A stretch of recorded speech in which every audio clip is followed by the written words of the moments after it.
Lawyer, advocate, barrister जैसे शब्द कई बार सुनने को मिल जाते हैं, परंतु क्या आप लॉयर, एडवोकेट, बैरिस्टर, प्लीडर इत्यादि में कोई अंतर जानते हैं? एडवोकेट जनरल, अटॉर्नी जनरल और सॉलिसिटर जनरल, पब्लिक प्रोसिक्यूटर किसे कहते हैं? इनकी नियुक्ति कौन करता है? कैसे होती है इनकी नियुक्ति? इनका काम क्या है? तो hello friends, welcome back to my channel. कैसे हैं आप सब लोग? मैं हूं सनी रिफाइंड नॉलेज से और आ गया हूं आपके लिए एक और बहुत ही यूनिक इन्फॉर्मेशन लेके, एक नॉलेज लेके जिसके बारे में शायद ही आप लोगों को पता हो। तो वीडियो को पूरा जरूर देखें और हमारे चैनल को सब्सक्राइब जरूर करें।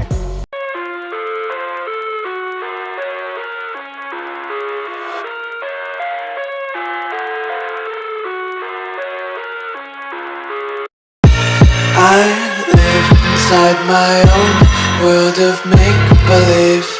लॉयर कौन होता है? लॉयर वो होता है जिसके पास लॉ की डिग्री होती है, जिसने कानून की पढ़ाई की हुई होती है और कानूनी मामलों पर सलाह और सहायता देता है। यानी लॉ का ग्रेजुएट जिसने LLB की डिग्री ले ली हो, वो लॉयर बन जाता है। उसके पास कोर्ट में केस लड़ने की परमिशन नहीं होती, लेकिन जैसे ही वो बार काउंसिल ऑफ इंडिया की परीक्षा को पास कर लेता है, किसी भी कोर्ट में खड़े होकर एडवोकेट बन जाता है। LLB को लीगम बैकालॉर्स, जो कि एक लैटिन भाषा का शब्द है, यानी बैचलर ऑफ लॉ भी कहते हैं। 12वीं क्लास के बाद ग्रेजुएशन करके भी बच्चे लॉ का विकल्प चुनते हैं और कानून से संबंधित ज्ञान को प्राप्त करते हैं। उन्हें वकील या लॉयर कहा जाता है। एडवोकेट कौन होते हैं? एडवोकेट एक ऐसा शब्द है जिसे अधिवक्ता या अभिभाषक बोलते हैं। मतलब वो किसी की भी तरफ से खड़ा होकर कोर्ट में बोल सकता है, उसके पास बोलने का अधिकार होता है। वहीं आपको बता दूं कि एडवोकेट इंग्लिश में एक वर्ब है जिसका अर्थ है किसी का पक्ष लेना। एडवोकेट वो होता है जिसको कोर्ट में किसी दूसरे व्यक्ति की तरफ से बोलने का अधिकार प्राप्त होता है। आसान शब्दों में कहूं तो एडवोकेट दूसरे व्यक्ति की तरफ से दलीलों को कोर्ट में प्रस्तुत करता है। एडवोकेट बनने के लिए कानून की पढ़ाई करना अनिवार्य। जैसे मैंने आपको बताया कि लॉयर कौन होते हैं। लॉयर जब BCI की परीक्षा पास कर लेते हैं तो उसके बाद वो एडवोकेट बन जाते हैं। यानी पहले लॉयर बनते हैं, फिर उसके बाद एडवोकेट बनते हैं। बैरिस्टर किसे कहते हैं?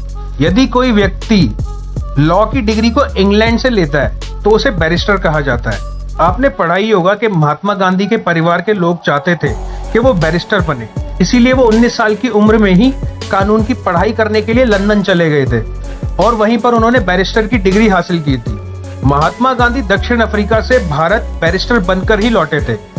यानी इससे पता चलता है कि बैरिस्टर एक तरह का वकील ही होता है जो कि आम कानून न्यायालय में अपनी प्रैक्टिस करता है। पब्लिक प्रोसिक्यूटर किसे कहते हैं? वो व्यक्ति जिसके पास लॉ की डिग्री हो, एडवोकेट होने की क्षमता हो और जिसने BCI परीक्षा पास की हो। अगर वो व्यक्ति किसी राज्य सरकार की तरफ से किसी पीड़ित का पक्ष लेता है, किसी विक्टिम की तरफ से कोर्ट में हाजिर होता है, तो उसे ही हम पब्लिक प्रोसिक्यूटर या लोक अभियोजक कहते हैं। पब्लिक प्रोसिक्यूटर एक ऐसा व्यक्ति होता है जिसे आपराधिक मामलों में राज्य की ओर से मामलों का प्रतिनिधित्व करने के लिए केंद्र सरकार या राज्य सरकार द्वारा CRPC के प्रावधानों के तहत नियुक्त किया जाता है। पब्लिक प्रोसिक्यूटर की मुख्य भूमिका जनता के हित में न्याय दिलाना होता है। सरकारी अभियोजक का काम तब शुरू होता है जब पुलिस ने अपनी जांच समाप्त कर कोर्ट में आरोपी के खिलाफ चार्जशीट दायर कर दी हो। सरकारी वकील से अपेक्षा की जाती है कि वो निष्पक्ष रूप से कार्य करे और मामले के सभी तथ्यों, दस्तावेजों और साक्ष्य को प्रस्तुत करे ताकि सही निर्णय पर पहुंचने में अदालत की सहायता की जा सके। प्लीडर किसे कहते हैं? अगर यही एडवोकेट प्राइवेट पक्ष की तरफ से कोर्ट में आता है तो वो बन जाता है प्लीडर। प्लीडर दरअसल वो व्यक्ति होता है जो अपने मुवक्किल की ओर से कानून की अदालत में याचिका दायर करता है और उसकी पैरवी करता है। CPC 1908 की धारा 2 के तहत एक सरकारी याचिकाकर्ता भी बन सकता है जो राज्य सरकार द्वारा सिविल प्रोसीजर कोड 1908 के अनुसार सभी सरकारी कार्यों के लिए नियुक्त किया जाता है। यानी सरकार के निर्देशों के तहत कार्य करने वाला कोई भी प्लीडर हो सकता है। एडवोकेट जनरल किसे कहा जाता है?